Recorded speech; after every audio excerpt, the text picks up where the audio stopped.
il va t'amener au mois de février qui commence avec F, qui sera un mois de faveur pour toi. Et il va t'amener encore au mois de mars. Retenez ça bien, ça sera un mois merveilleux.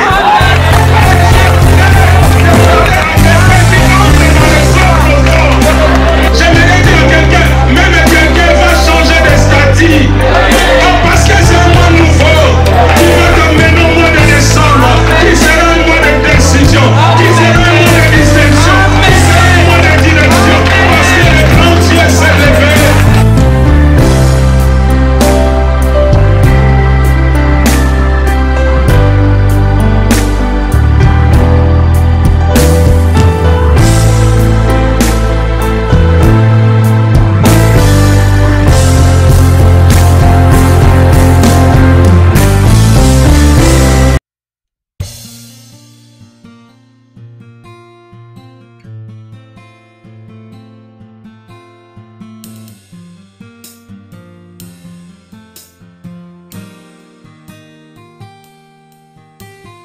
Que Dieu soit loué, que Dieu soit glorifié. Merci les musiciens, que Dieu vous bénisse.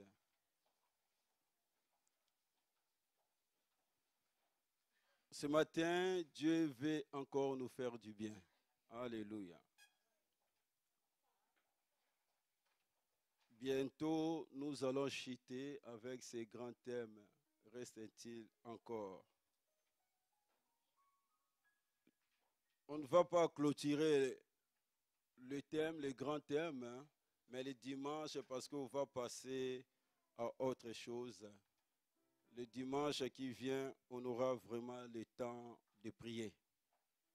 Je vais nous encourager à être là, parce qu'on a beaucoup de chrétiens périodiques, mensuels et puis trimestriels, saisonnières. Il vient les dimanches, après il y a les dimanches père et impair. Donc, mais sois un chrétien fidèle de tous les dimanches et de tous les jours. Amen. Sans plus tarder, on va prendre nos Bibles. Toujours dans le même texte, ça fait depuis février, on est toujours dans les textes de 2 Samuel 9.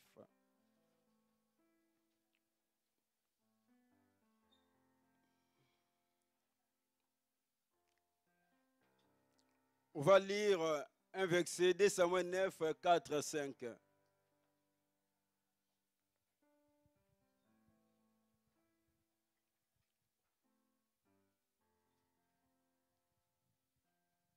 Le roi David dit, où est-il? Et Tchiba répondit au roi, il est dans la maison de Makir, fils d'Amiel à Lo-Débar. Amen. Mon thème de ce matin, la maison de Makir. Le dimanche passé, l'homme de Dieu nous a parlé de 3 missions, bien 3 actions de l'Église. Il nous a dit que l'Église, c'est l'image aussi de la nourrice. Mais l'Église a perdu ces 3 actions, ces 3 missions. J'ai beaucoup aimé la prédication, c'était vraiment très forte. Que Dieu bénisse l'homme de Dieu. Et ce matin, ça sera comme la suite. J'aimerais ce matin rajouter encore l'une des missions de l'Église que l'Église aussi a perdu. Que nous avons perdu, peut-être suite à la déception. Mais ce matin, j'aimerais nous parler, cette mission est liée à une bénédiction encore. Alléluia. L'homme de Dieu nous a parlé de 3 actions. Première, c'était des... J'ai oublié. C'était quoi? Hein? Ah, de nourrir. Merci, maman. Jeanne. Deuxième mission, c'était? Non. Pardon? Prendre soin. Troisième mission. Quand l'homme de Dieu prêche, quand on rentre, c'est l'école, l'église. Il y a beaucoup qui nous laissent les messages ici à l'église. Dès qu'ils sortent, ils oublient. Mais il faut garder. C'est pour ton bien. Alléluia, 3 choses. Mais ce matin, j'aimerais parler de la maison de Makir. Par ce thème, je vais parler de l'hospitalité et ses avantages et ses bénéfices. L'hospitalité, d'après la définition, c'est l'accueil. C'est le fait de recevoir quelqu'un chez soi par politesse, par respect ou pour l'aider. Alléluia. Dieu a plusieurs façons, plusieurs moyens de nous bénir. Dieu peut nous bénir par la prière. Dieu peut nous bénir par les offrandes, par le moyen des dîmes. Dieu aussi peut nous bénir par le moyen de l'hospitalité. Alléluia. Beaucoup de gens ont reçu des bénédictions, des délivrances, des guérisons à cause de l'hospitalité. Ils ont reçu des bénédictions inattendues à cause de l'hospitalité. Ils n'ont même pas prié. Ils n'ont même pas gêné. L'hospitalité aussi, c'est l'un des moyens que Dieu se sert pour nous bénir. La Bible nous parle, bien aimé, de cet homme Makir. Il a joué aussi un rôle très important dans la vie de Méphibosheth. Lorsque la nourrice a eu la nouvelle de la mort de Jonathan, la Bible nous dit que la nourrice va amener cet enfant dans la maison de Makir. Cet enfant était boiteux, cet enfant avait 5 ans. Et voilà, Makir qui n'était pas de la famille de Saoul. Mais cet homme va accepter d'accueillir, de recevoir chez lui un enfant orphelin. Je ne sais pas si la nourrice avait des relations avec cet homme Makir. Je ne sais pas. Je ne connais pas leurs relations. Mais la Bible nous dit que la nourrice va amener cet enfant chez Makir. Makir ne va pas murmurer. Makir ne va pas bouder. Mais il va accueillir cet enfant. Nous devons savoir que Makir habitait à Lodebar. Lodebar, on a parlé, c'est une ville ou bien un quartier de pauvres. Cet homme était pauvre. Mais avec le père, il a accepté d'héberger quelqu'un encore dans sa maison. Quand l'enfant est venu, l'enfant était boiteux, il fallait des soins médicaux. Il fallait l'hôpital, payer ses frais. Et quand cet enfant est venu, il a bouleversé le programme de cette maison. Il fallait que cet enfant puisse manger. Il fallait aussi acheter des habits pour cet enfant. Mais cet homme va accepter d'héberger, de devenir comme son père adoptif.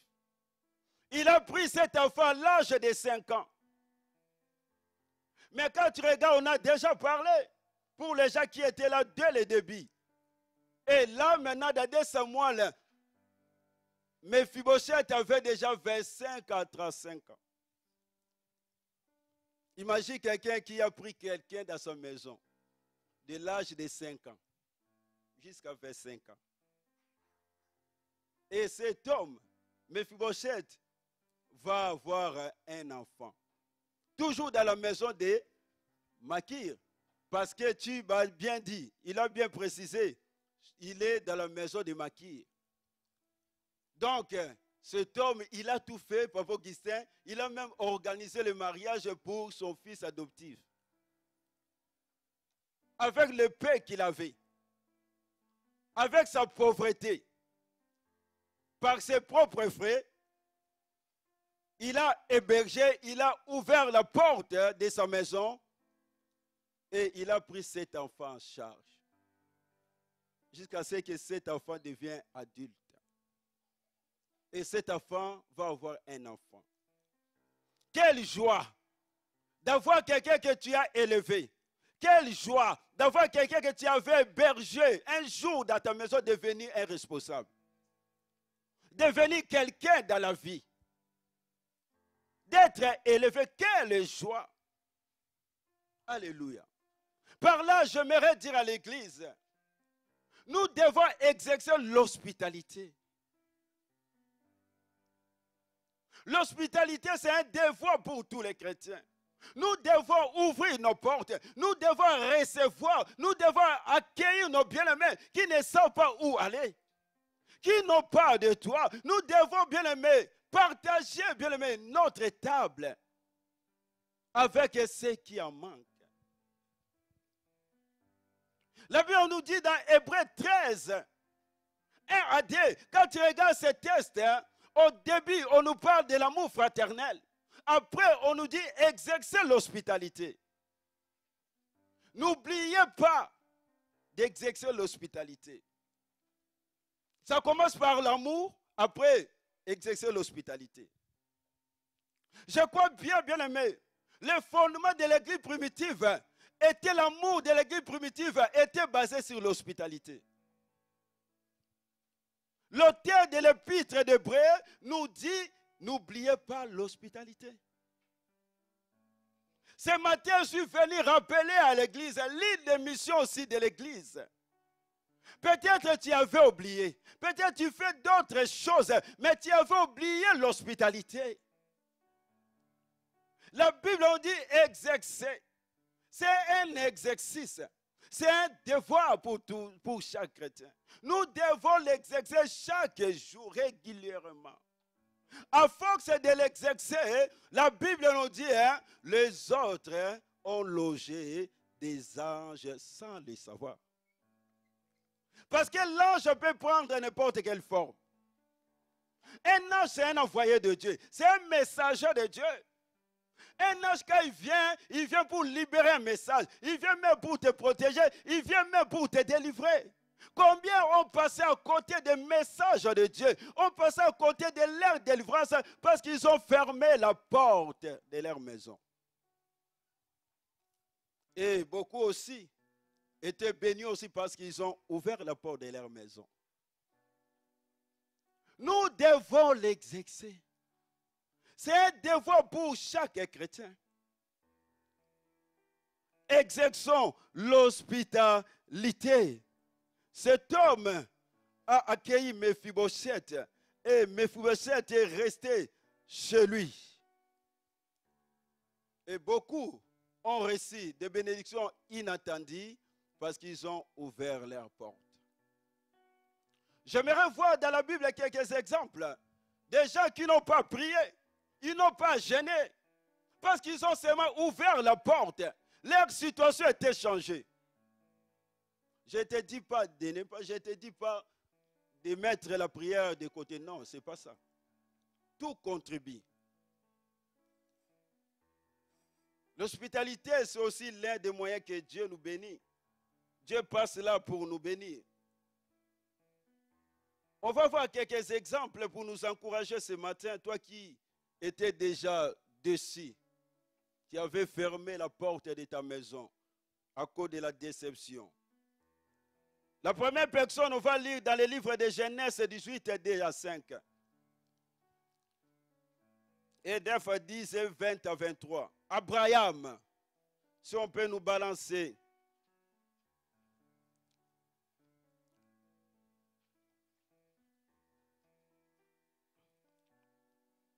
Dans ce texte, on nous parle, Abraham était assis dehors. Et voilà, il va voir 3 personnes qui venaient sur sa direction, dans sa direction. Abraham, il va courir vers ces 3 personnes. Et il va se prosterner devant ces 3 personnes. Et Abraham va leur dire, ce n'est pas en vain, ce n'est pas un hasard. Vous venez de cette direction, c'est que Dieu qui a permis que vous puissiez passer dans ma direction.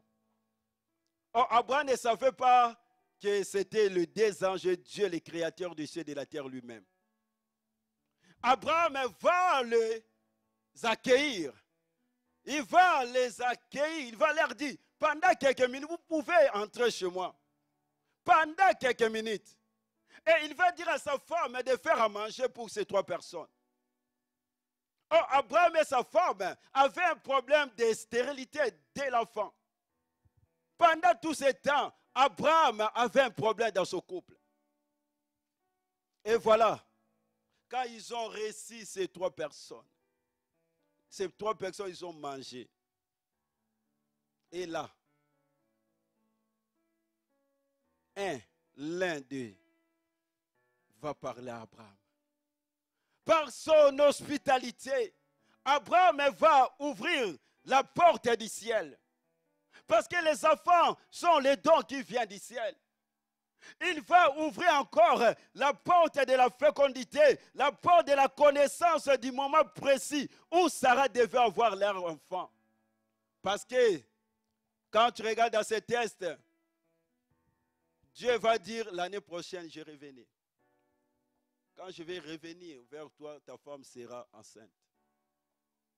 Pas seulement, frères et sœurs, la connaissance du moment précis où Sarah devait avoir leur enfant, il a eu aussi connaissance du plan de Dieu sur la destruction de Sodome et Gomorrhe. Parce que Dieu dira, cacherai-je à Abraham ce que je vais faire. Il va ouvrir son cœur pour parler à Abraham. Et Abraham a eu le temps d'intercéder pour sa famille, pour Lot et sa famille. Pour nous dire que l'hospitalité d'Abraham a brisé la stérilité dans sa famille, dans son couple. Abraham n'a pas prié. Le fait de recevoir seulement ces 3 personnes, la stérilité était brisée. Et Abraham et Sarah vont avoir un enfant. Isaac. Alléluia. La deuxième personne, c'est Lot. Dans Genèse 19, 1 à 3 et 12 à 13. Lot aussi va ouvrir des portes dans sa vie, dans sa famille. Les 2 anges, quand ils ont quitté Abraham, ils vont se diriger vers Sodome et Gomorrhe pour détruire Sodome et Gomorrhe. Et l'autre qui est au travail, à la porte de la ville, dans sa fonction. La Bible nous dit, l'autre, quand il va voir ces 2 anges, mais il ne savait pas que c'était des anges. Il va encore faire comme son oncle Abraham. La Bible dit, quand l'autre le vit, il se leva pour aller devant d'eux et se prosterna la fois contre terre. Continue. Puis il dit, voici mes seigneurs, entrez, je vous prie, dans la maison de votre serviteur et passez-y la nuit. Lavez-vous les pieds, vous vous lèverez de bon matin et vous poursuivrez votre route. Non, répondirent-ils. Mais l'autre les pressa tellement qu'ils vinrent chez lui et entrèrent dans sa maison. Il leur donna un festin et fit cuire des pains sans levain et ils mangèrent. Tout ça se passe toujours après les repas. Les hommes dirent à Lot, qui a-t-il encore gendre, fils et filles et tout ce qui t'appartient de la ville, fais-les sortir des celliers. Continue. Car nous allons détruire ces lieux parce que le cri contre les habitants est grand et devant l'Éternel. L'Éternel nous a envoyés pour les détruire. L'autre, quand ils ont vu ces 2 personnes, il va aller, va se prosterner. Et il va insister. Les anges ont dit, non, nous on va passer la nuit dehors. Mais il va insister, il va persévérer. Si c'était nous, On pouvait dire, avant d'accord, tu as fier à Pam. Mais l'autre, tellement il a insisté, les anges vont accepter l'invitation de l'autre. Ils vont entrer dans la maison de l'autre. Et l'autre va préparer, dès qu'ils ont fini de manger, ils vont libérer leur cœur. Si tu veux quelqu'un pour libérer son cœur, arrange seulement la table. Et ils vont libérer leur cœur. Et l'autre va ouvrir la porte de la révélation. Que les gens de Sodome et Gomorrhe ne savaient pas que cette nuit-là, Sodome et Gomorrhe devraient être brûlés. Et il va encore ouvrir la porte de la protection parce que la famille, c'est de l'autre qui était protégée. À cause de l'hospitalité. Bien aimé, quand tu reçois des gens, quand tu reçois des anges ou bien des hommes de Dieu, bien ton bien-aimé, ta bien-aimé. Dieu est capable de t'épargner de malheur. Dieu est capable de t'épargner d'autres choses. À cause seulement de l'hospitalité.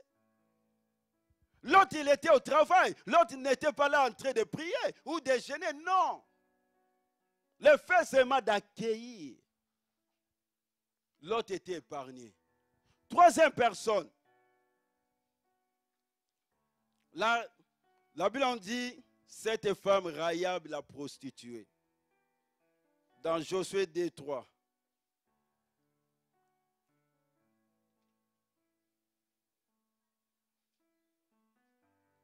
Josué 2:3.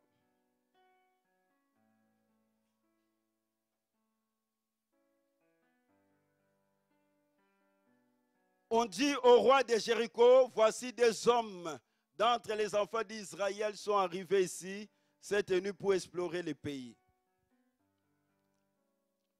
On prend Josué 6, verset 23 à 25. Parce qu'on connaît l'histoire, on ne peut pas tout mettre. Le roi de Jéricho envoya dire à Rahab, fais sortir les hommes qui sont venus chez toi, qui sont entrés dans ta maison, car c'est pour explorer tous les pays qui sont venus.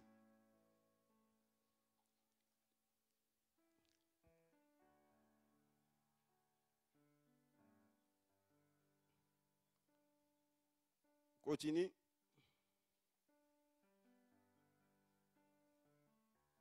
Les jeunes gens, les espions, entrèrent, firent sortir Rahab, son père et sa mère, ses frères, et tous ceux qui lui appartenaient. Ils firent sortir tous les gens de sa famille et ils les déposèrent hors du camp d'Israël.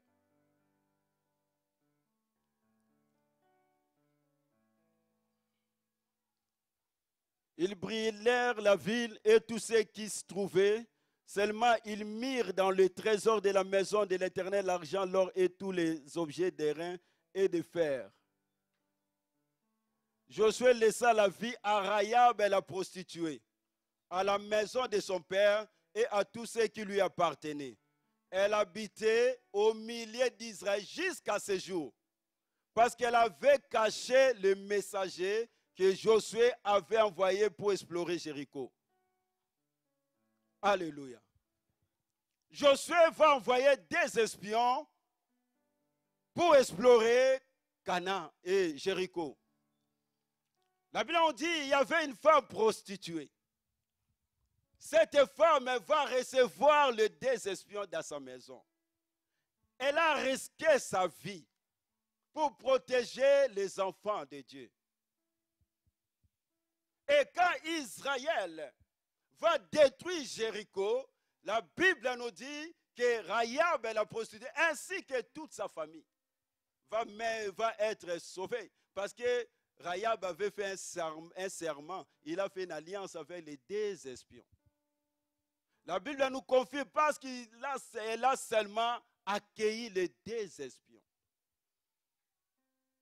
Elle va ouvrir la porte, bien aimé, de la protection, la porte du salut. Mais la Bible nous dit jusqu'à ce jour.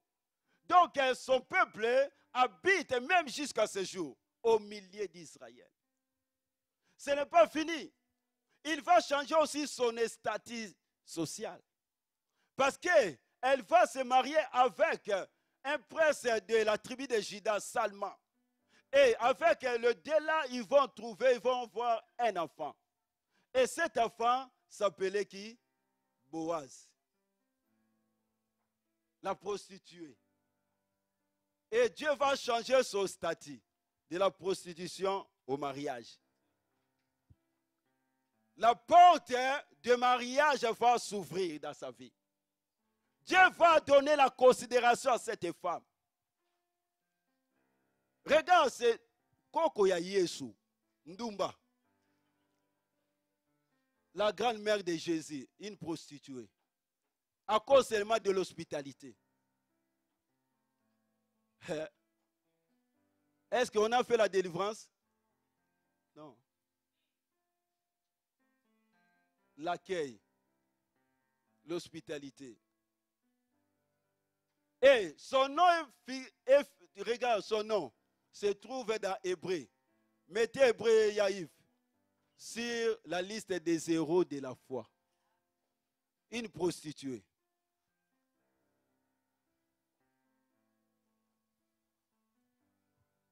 Boaz s'est marié avec Ruth. Et leur union va donner qui? Obed. Obed, c'est le papa de David. Donc, tu vois, la grand-mère de David, c'est une prostituée. Et la maman de David, la grand-mère encore de David, c'est une femme qui était maudite. C'est par la foi que Rahab, la prostituée, ne périt pas avec les rebelles. Ah oui. Parce qu'elle avait reçu les espions avec bienveillance. À cause de l'hospitalité. Cette femme va ouvrir la porte d'Israël. Ce n'est pas seulement pour elle, mais pour toute sa famille. Le salut va entrer dans sa famille. La Bible dit jusqu'à aujourd'hui, ils ont une partie, on peut dire, des terres, des territoires dans Israël. À cause de ton hospitalité aussi, ta famille peut être sauvée. Ta famille peut être protégée. Ta famille peut être considérée à cause de ton hospitalité. Rahab, son statut était changé de la prostitution au mariage. Et son nom était sur la liste des héros de la foi. On prend 4 personnes, 2 Rois 4, 8 et 16 à 17.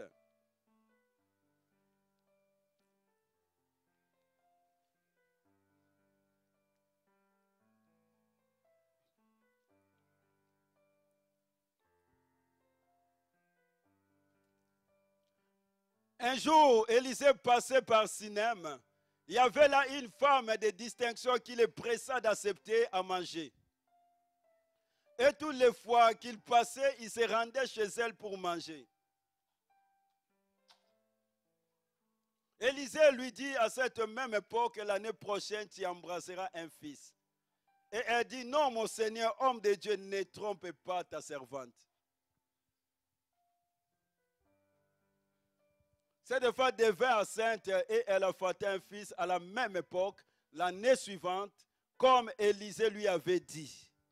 Alléluia. On prend encore 2 Rois 8, 1 à 2.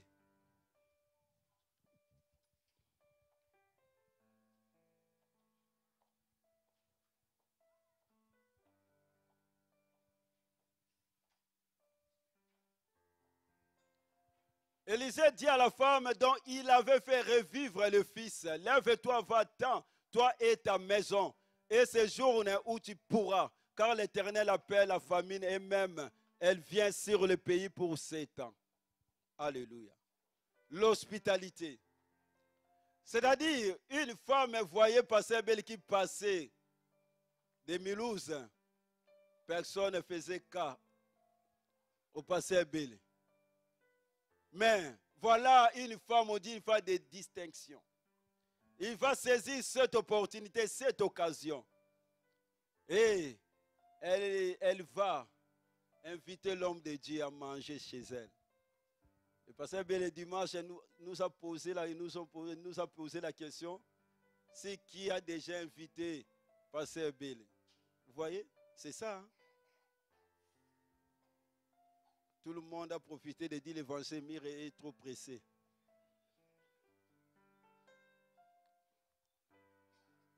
L'évangile n'est pas pressé, hein? C'est faux. Hein? Il fait des choses dans le temps. Cette femme va accueillir Élisée.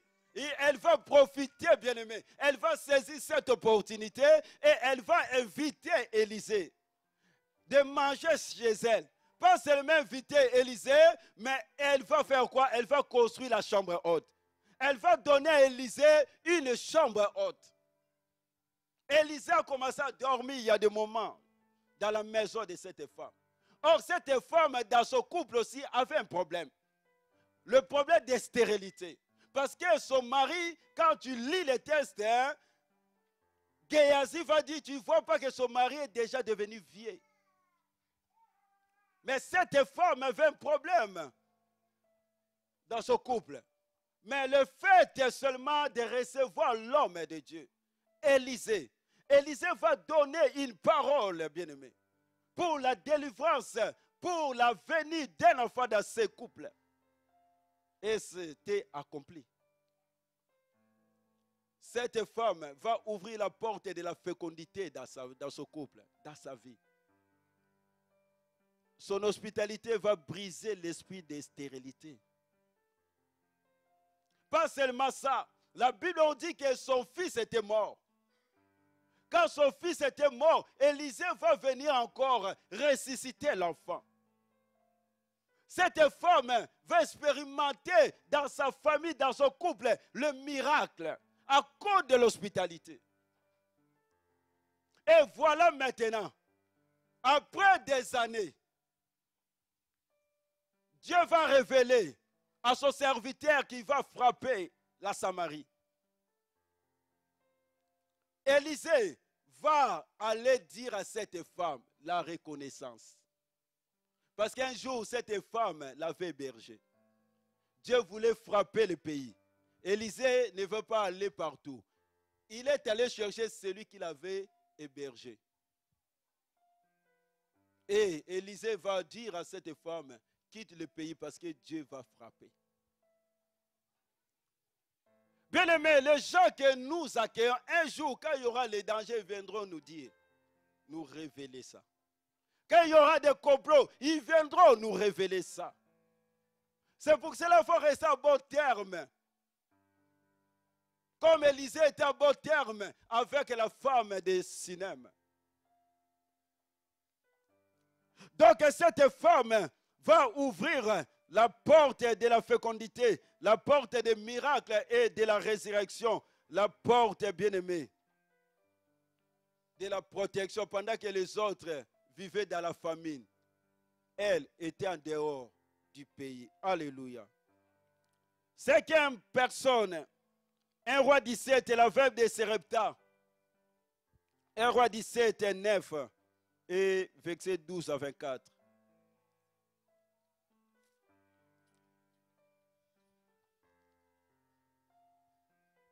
Lève-toi, va à Sarepta. Le pasteur nous a prêché ça dimanche.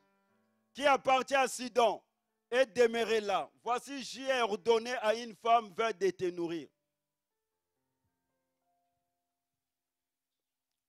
Et elle répondit, l'Éternel ton Dieu est vivant, je n'ai rien de cuit, je n'ai qu'une poignée de farine dans un pot, un peu d'huile dans une cruche. Et voici, je ramasse deux morceaux de bois, puis je rentrerai et je préparerai. C'est là pour moi et pour mon fils. Nous mangerons, après quoi nous mourrons.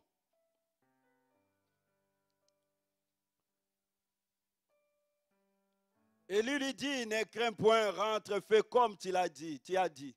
Seulement prépare-moi d'abord avec cela un petit gâteau, et tu me l'apporteras. Tu en feras ensuite pour toi et pour ton fils. Car ainsi parle l'Éternel, le Dieu d'Israël, la famille qui est dans le pot ne manquera point. et l'huile qui est dans la cruche ne diminuera point, jusqu'au jour où l'Éternel fera tomber de la pluie sur la face du sol. Alléluia. Tu peux continuer à la maison. Cette femme, elle va ouvrir la porte de la multiplication. Pendant que les autres étaient dans la famine, pendant que les autres mouraient, mais dans sa maison, il y avait de l'abondance, la porte de l'abondance, à cause de l'hospitalité. Et elle va aussi expérimenter le miracle parce que son fils va mourir. Parce qu'elle avait reçu Élie. Élie va ressusciter son fils. Elle va expérimenter la résurrection de son fils à cause de l'hospitalité. Cette femme ne priait pas les dieux d'Élie. Cette femme priait les idoles. Cette femme, c'était une femme païenne. Mais elle a reçu l'homme de Dieu. Et le miracle s'est opéré dans sa vie. Alléluia.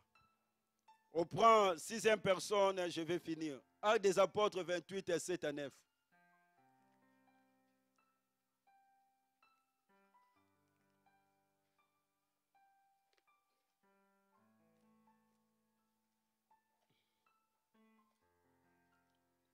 La Bible nous dit, il y avait dans les environs des terres appartenant au principal personnage de l'île, nommé Publius, qui nous reçut et nous logea pendant 3 jours de la manière la plus amicale. Le père de Publius était alors au lit, malade de la fièvre et de la dysenterie. Paul s'était rendu vers lui, pria, lui imposa les mains et les guérit. Là-dessus, vers les autres malades de l'île et ils furent guéris. Amen. Cet homme, son père était malade et les gens du quartier, on peut dire, de son entourage. Et voilà Paul qui était dans ce contrée-là avec les autres. Et cet homme va recevoir Paul pour 3 jours seulement dans sa maison. Et cet homme, Paul, va prier pour son père. Son père était guéri. Et voilà, les gens du quartier sont venus aussi. Et Paul va prier, ils seront tous guéris. Cet homme va ouvrir la porte de guérison, de la guérison. Pas seulement pour son père, mais pour les autres aussi. Le fait de recevoir quelqu'un, la grâce qui était dans la vie de l'homme de Dieu, l'apôtre Paul, va descendre aussi dans la vie des autres personnes. À cause de l'hospitalité de son fils, le papa était guéri et les gens aussi du quartier étaient guéris. Alléluia. On prend une autre personne, Exode 2, 20 à 21, Jéthro. Exode 2, 20 à 21.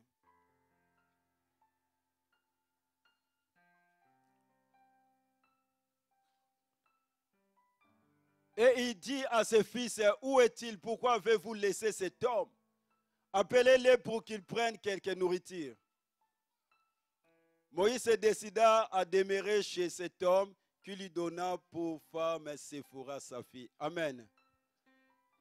Jéthro avait 7 belles filles. Mais ces 7 filles, ils vivaient dans le célibat total. Dans cette famille, personne ne s'est marié.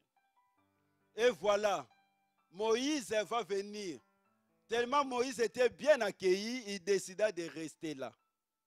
La présence de Moïse va briser le célibat dans cette famille. Et Jéthro va ouvrir la porte de mariage pour sa fille, Séphora. Et ce que Jéthro ne savait pas, il va accueillir, recevoir le libérateur d'Israël. Tu ne sais pas la personne que tu accueilles, sa mission. Qui est son identité, tu ne sais pas. Jéthro va ouvrir la porte de mariage pour sa fille. Alléluia. Et on prend encore 8e personne, c'est Zachée. Luc 19, 5 à 10.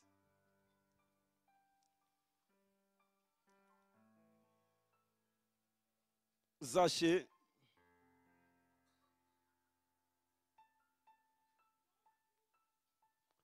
Lorsque Jésus fit arriver à cet endroit, il leva les yeux et lui dit, Zachée, à toi de descendre, car il faut que je demeure aujourd'hui dans ta maison.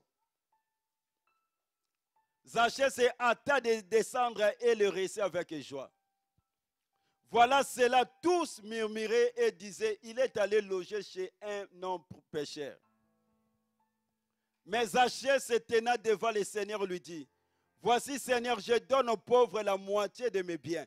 Et si je fais tort de quelque chose à quelqu'un, je lui rends le quadruple. Jésus lui dit, le salut est entré aujourd'hui dans cette maison, parce que celui-ci est aussi un fils d'Abraham. Alléluia. Car le Fils de l'homme est venu chercher, sauver ceux qui étaient perdus. La présence de Jésus dans la maison des Zachée va changer la situation des Zachée. Zachée va ouvrir la porte de la repentance et de la réparation des torts. Pas seulement ça, mais la porte aussi du salut. Pendant qu'il a reçu Jésus dans sa maison, il y a des choses qui s'étaient mises en place. La présence de Jésus dans la maison des Zachée. 9 personnes, les 2 disciples d'Emmaüs. Luc 24, 29.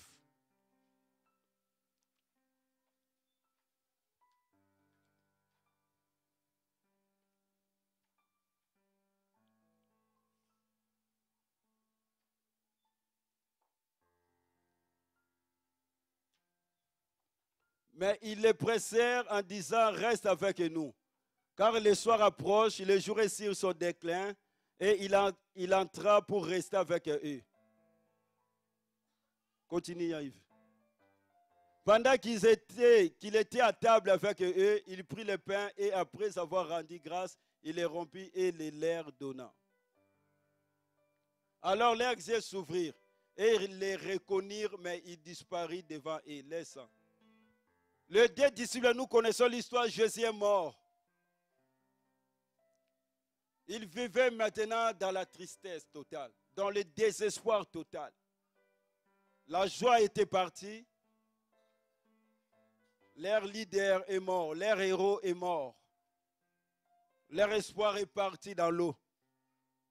Voilà maintenant, ils retournaient, bien-aimés, vers le chemin d'Emmaüs. La Bible nous dit, Jésus va se joindre à eux. Ils vont commencer à s'entretenir avec Jésus, mais ils ne savaient pas que c'était Jésus parce que leurs yeux étaient fermés. Et voilà, Jésus voulait partir. Ils vont insister encore, dire à Jésus de rester avec eux. Pendant que Jésus était avec eux, Jésus va rompre le pain. Il va leur donner. Dès qu'ils vont manger, finir de manger, et leurs yeux vont s'ouvrir. Quand ils regardent, ils vont retourner à Jérusalem pour témoigner aux autres. Par là, les 2 disciples vont ouvrir aussi la porte, bien-aimée, de la vision. Leur vision était fermée. Ils vont ouvrir la porte de la joie parce qu'ils vivaient dans la tristesse totale. Ils vont ouvrir encore la porte, bien-aimée, du zèle parce que leur zèle était détruit. Ils vont vivre les réveils encore. Parce qu'ils étaient morts spirituellement. Ils vont ouvrir la porte de la joie, la porte du témoignage. Alléluia. L'hospitalité, c'est un exercice, c'est un devoir pour chaque chrétien. Bien aimé, en exerçant l'hospitalité, nous allons voir de grandes choses dans cette église. Pas seulement dans cette église, même dans nos familles, même dans nos couples. Par là, Dieu veut nous montrer par là qu'il réserve toujours une bénédiction pour chaque personne qui ouvre sa porte, pour les étrangers, pour quelqu'un d'autre. Nous connaissons l'histoire d'Obed-Édom. Dans 2 Samuel 6, lorsque Obed-Édom a reçu l'arche de l'Éternel, pendant 3 mois, bien aimé, dans sa maison, la Bible dit que sa maison était bénie.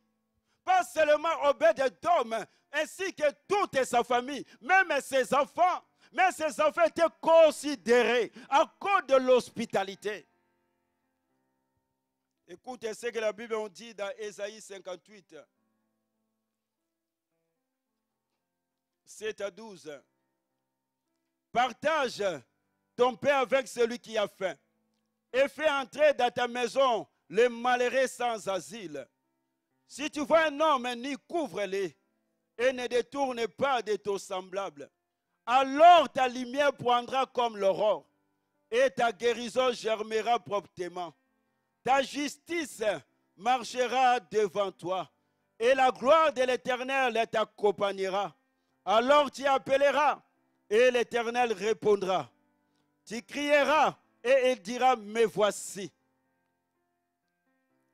Si tu éloignes du milieu de toi les jougs, les gestes menaçants et les discours injurieux, si tu donnes ta propre subsistance à celui qui a faim, si tu rassasies l'âme indigente, ta lumière s'élèvera sur l'obscurité et tes ténèbres seront comme le midi. L'Éternel sera toujours ton guide. Il rassasiera ton âme dans les lieux arides. Alléluia. La bénédiction qui est liée à toute personne qui est hospitalier, qui a de l'hospitalité. Celui qui a de l'hospitalité dans sa vie, c'est celui qui aime partager sa table avec les autres. C'est celui qui aime recevoir ceux qui n'ont pas un toit, ceux qui ne savent pas où aller, bien aimé chez lui. À partir de tous ces exemples, par là, j'aimerais seulement te faire voir que l'hospitalité aussi, c'est l'un des moyens par lesquels Dieu bénit. Ce n'est pas seulement la prière, ce n'est pas seulement, bien aimé, les offrandes, ce n'est pas seulement la dîme. C'est l'hospitalité. Quand on a vu tout ça, bien aimé, personne n'a prié, personne n'a gêné, personne n'a demandé à Dieu quelque chose. Mais c'est Dieu qui leur a donné à cause de l'hospitalité. Leur situation était changée, leur statut était changé à cause de l'hospitalité. La personne que tu accueilles chez toi, tu ne le connais pas, tu ne connais pas sa mission. Pourquoi Dieu l'a envoyé chez toi? Tu ne le sais pas. Lot ne savait pas, Abraham ne savait pas. À part Jacques qui savait. Les 2 disciples ne savaient pas. Moi, je me rappelle, un jour, je suis entré dans une maison. C'était le matin. Or, la femme qui était dans cette maison était enceinte de 6 mois. Moi, je suis entré. Or, il y avait quelqu'un qui était venu dans l'air mystique, pour tuer la femme. Mais ma présence, la présence de Jésus qui est à moi, est venue annihiler le programme de cet homme dans la vie de ce couple. Parce que la personne que Dieu t'envoie, tu ne le connais pas. Tu ne connais pas sa mission. Tu ne connais pas pourquoi Dieu l'a envoyé. Peut-être Dieu voulait toucher un domaine de ta vie. Peut-être Dieu voulait libérer un domaine de ta vie. Tellement nous sommes trop égoïstes, nous fermons la porte et nous restons toujours, bien aimé, avec des choses, avec des blocages. Il y a certaines choses, tu brises et tu détruis. Dieu dit non, c'est par l'hospitalité.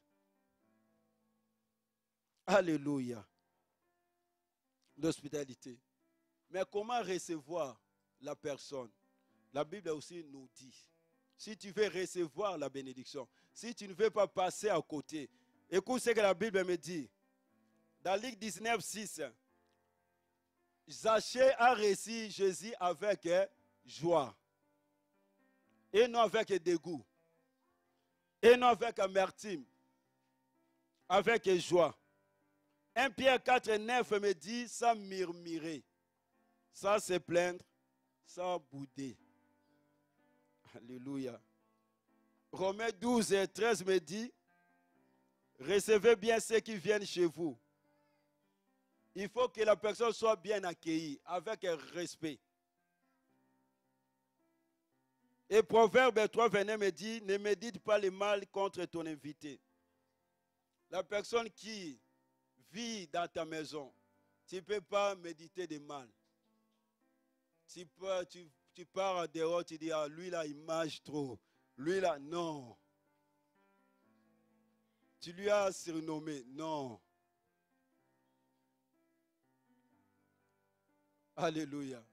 Sinon, tu vas passer à côté de ta bénédiction. Il faut les recevoir avec joie, avec bienveillance, avec un respect. C'est pour ça que tu verras même Abraham ou l'autre, ils ont reçu Dieu avec un respect. Ils se prosternaient, c'est le respect. Comment nous accueillons nos invités? Alléluia. Bientôt, nous aurons la convention. Les protocolaires, il faut savoir comment accueillir les invités. Mais toutes ces personnes qu'on a regardées dans la Bible, bien aimé, personne les a poussées pour recevoir. Mais ils ont insisté même aux invités d'entrer dans leur maison. Donc, ils avaient déjà un cœur bien dispo. Ils étaient déjà disponibles, prêts à recevoir, parce qu'ils savaient que l'hospitalité est liée à une bénédiction. Bientôt, nous aurons la convention que personne ne te pousse à accueillir, mais ça doit venir de ta propre initiative. Parce que l'hospitalité est liée à une bénédiction. Alléluia. Cet homme, Makir, malgré tout qu'il était pauvre, mais il va accueillir, bien aimé, Mephibosheth. Dès l'âge de 5 ans, jusqu'à 25 à 30 ans, il est devenu son père spirituel. Il a pourvu, bien aimé, aux besoins de 7 enfants.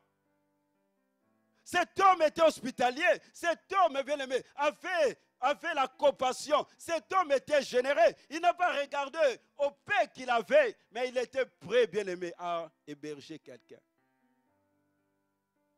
Écoute, la Bible, c'est ce qui me dit encore de cet homme dans 2 Samuel 17, 29. 2 Samuel 17, 29. Cet homme Makir.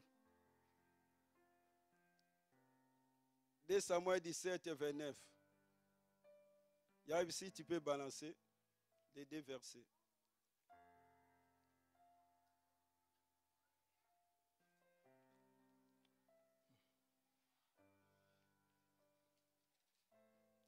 Deux Samuel 17, la Bible on dit verset, 2 Samuel 17, verset 29.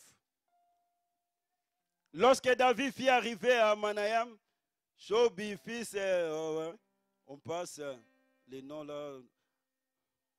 La Bible on dit Makir, le fils d'Amien de Lodébar, et Barzilai, les Galadites de Rokelim, apportèrent les lits, des bassins, des vases de terre, du froment, de l'orge, de la farine, du grain rôti, des fèves, des lentilles, du grain rôti, du miel, de la crème, des brebis et des fromages, des vaches.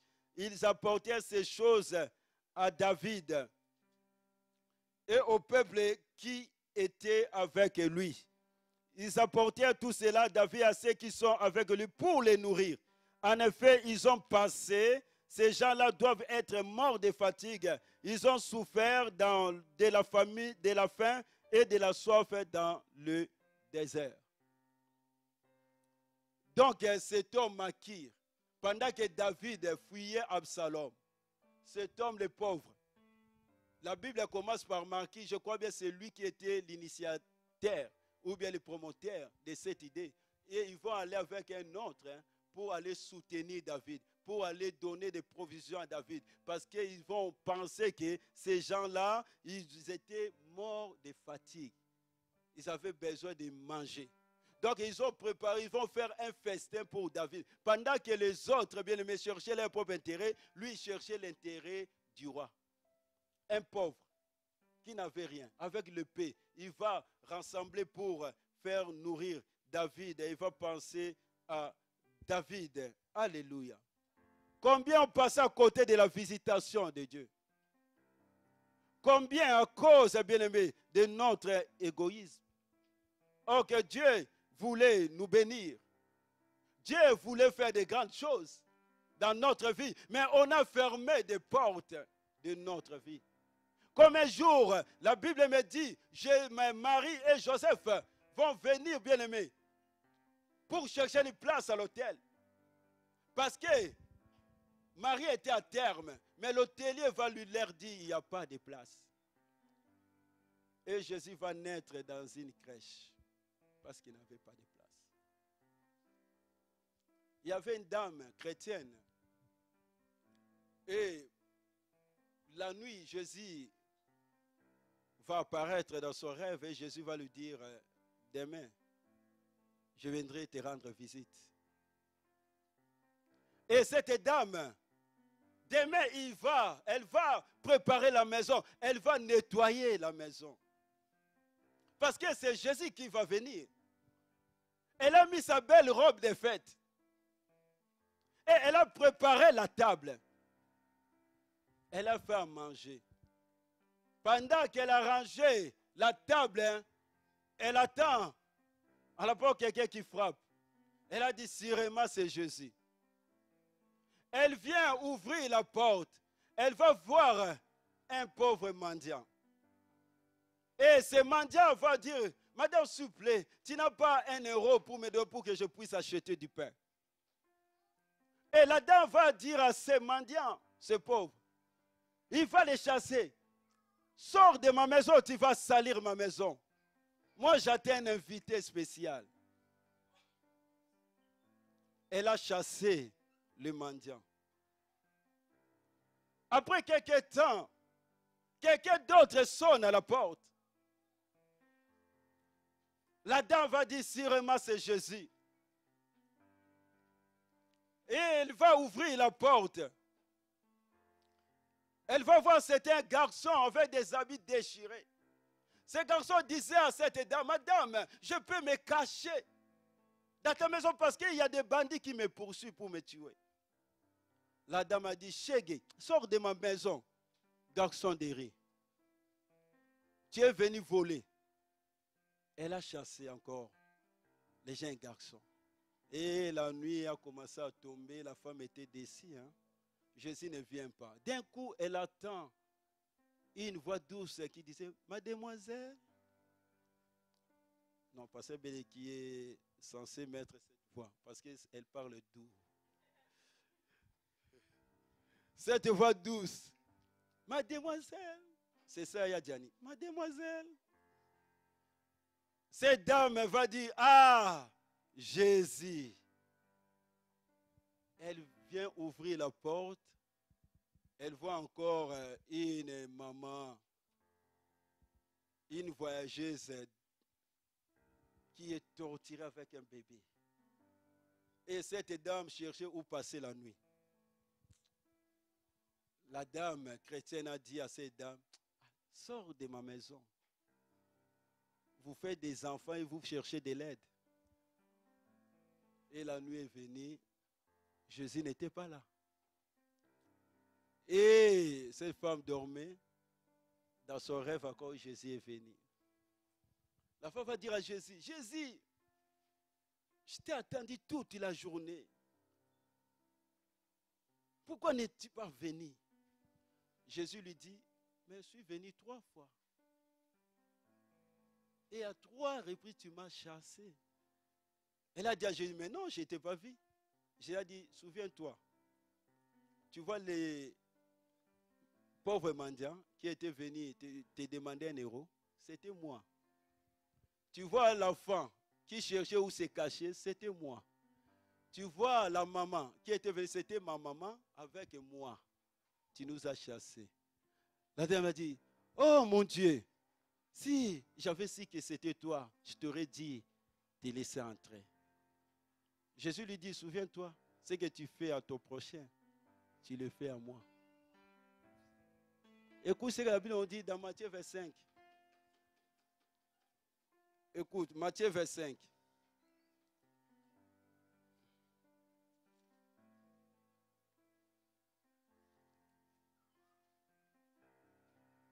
Matthieu 25.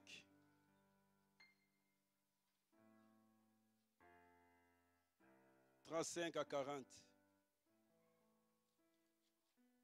La Bible nous dit, car j'ai eu faim et vous m'avez donné à manger. J'ai eu soif et vous m'avez donné à boire. J'étais étranger, vous m'avez recueilli. J'étais nu et vous m'avez vêtu. J'étais malade et vous m'avez visité. J'étais en prison et vous êtes venus vers moi. Les justes lui répondront, Seigneur, quand avons-nous vu avoir faim? Et t'avons-nous donné à manger ou avoir soif? Et t'avons-nous donné à boire? Quand avons-nous vu étranger? Et t'avons-nous recueilli ou ni? Et t'avons-nous vêtis? Quand avons-nous vu malade ou en prison? Et sommes-nous allés vers toi? Et le roi leur répondra, je vous l'ai dit en vérité, toutes les fois que vous avez fait ces choses à l'un de ces plus petits de mes frères, c'est à moi que vous les avez faites. Alléluia. Chaque fois que tu fais de bonnes choses, tu fais à Jésus. Chaque fois que tu fais de mauvaises choses, tu fais à Jésus.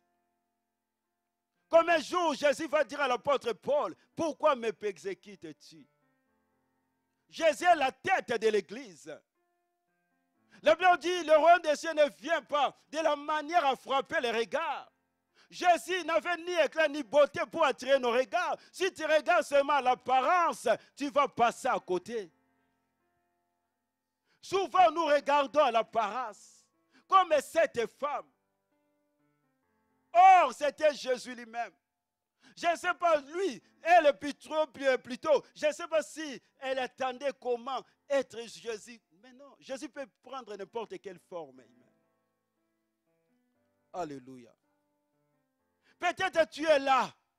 Tu as fermé ta porte parce que tu étais déçu. Oui, moi aussi j'étais déçu. Si 10% des gens que j'avais accueillis chez moi, ils m'ont accusé à tort. Ils ont dit de fausseté contre ma vie. Ce n'est pas ça qui va me pousser à fermer la porte de ma maison. La Bible dit continue à faire du bien, tu récolteras au temps favorable. Nous devons exercer l'hospitalité. C'est pour cela, laisse-toi conduire par Dieu. Ce n'est pas mauvaise l'hospitalité, c'est une bonne chose. C'est un ordre divin, c'est un ordre du Seigneur, c'est un ordre de Dieu. Mais laisse-toi conduire par Dieu. Parce qu'il y a certaines personnes qui, quand tu l'accueilles chez toi, ils t'amènent encore des problèmes. Il vient, il sort avec ta femme, il sort avec ton mec, même il sort avec tes enfants. Il vient séparer la maison, détruire même la maison. C'est pour cela, laisse-toi conduire par le Saint-Esprit. Moi, je me rappelle, j'avais accueilli quelqu'un parce qu'il y avait un pasteur qui m'a téléphoné. Le pasteur va me dire, papa Mire, je t'amène une sœur. Comme ça, elle va faire ses démarches pour 2 jours après, c'est bon. J'ai dit au pasteur, ça ne pose aucun problème. Le pasteur m'amène la personne. Je n'étais pas à la maison. Le pasteur était déjà à la maison avec la sœur en question. Moi, dès que j'arrive, je dis non, il y a quelque chose qui ne va pas. Pendant qu'il faisait très chaud, la personne s'est habillée en noir, la fille. Déjà avec un pull noir, avec le pantalon noir. J'ai dit,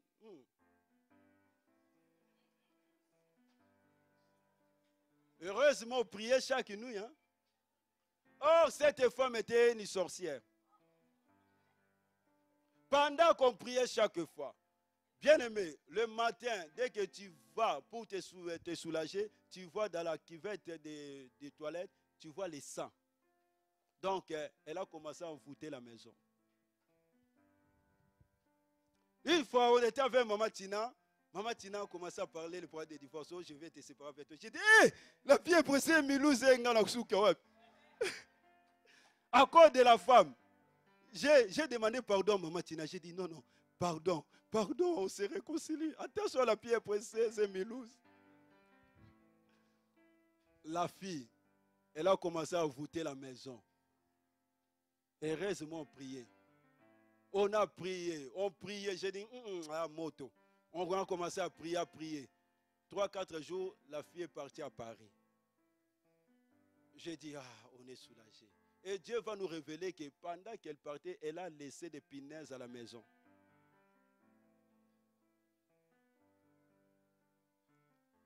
Au lieu d'aller, le lendemain, je viens quelqu'un qui sonne encore. J'ai dit, oh, elle est de retour encore. J'ai dit, non. Tu vois, c'est pour cela, il faut prier. Laisse-toi conduire par Dieu. Ça sera une bonne chose. Et nous aussi, que les autres nous accueillent chez eux. Comment est notre comportement? Il faut aussi se soumettre aux normes de la famille, au règlement de la maison. Il y a certaines personnes, quand tu l'accueilles, ils t'imposent encore. Nous, on a vécu ça. Le matin, ils te posent. Vous préparez des légumes. Dis, moi, je ne mange pas les légumes, il faut la viande. Oh. Je disais toujours à maman, Tina, on ne veut pas de problème. Fais. Le matin, il se lève, le visage est fermé. Mais qu'est-ce qu'il y a?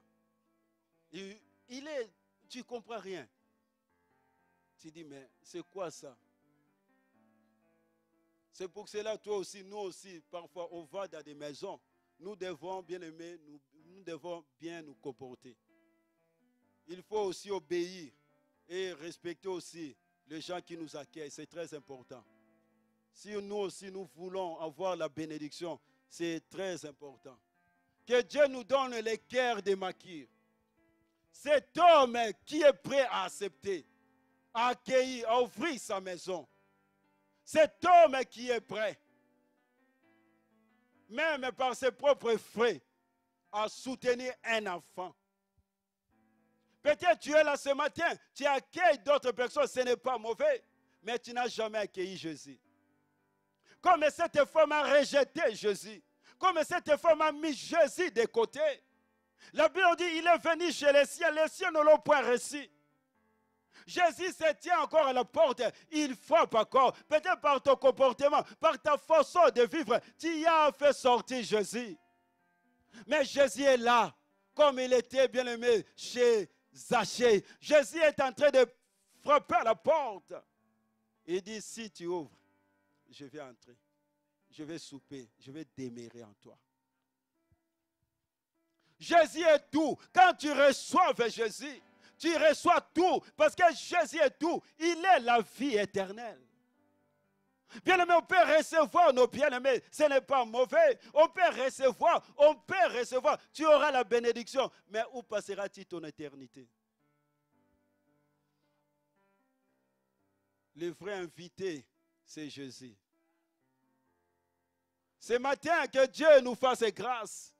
Que Dieu nous donne ce cœur de Makir.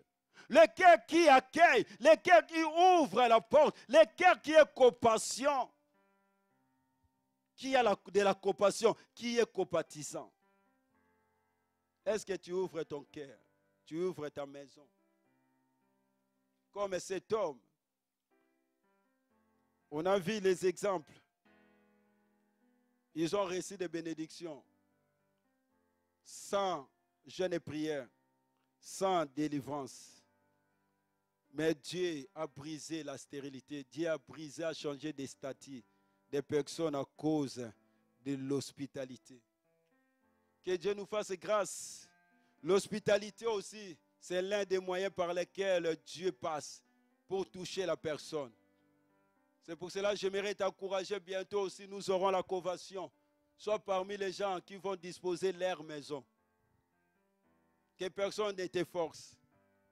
Soit parmi les gens qui aiment ouvrir la porte pour inviter les hommes de Dieu. C'est pour ton bien. Pour inviter ton frère et ta sœur. Abraham, pendant quelques minutes, pas un jour, quelques minutes, les anges de Dieu ont mangé, sa situation a changé. L'autre, une nuit seulement, sa situation a changé. Rahab, une nuit, sa situation a changé. Au bout de 3 mois, sa situation a changé. Même pendant quelques minutes, il reçoit ton frère. Même pendant quelques heures, reçoit ton frère. Reçoit les hommes de Dieu. Que Dieu nous aide. Pierre précieuse, soyons hospitaliers. Exerçons l'hospitalité. C'est un devoir pour chaque chrétien. Que Dieu nous bénisse.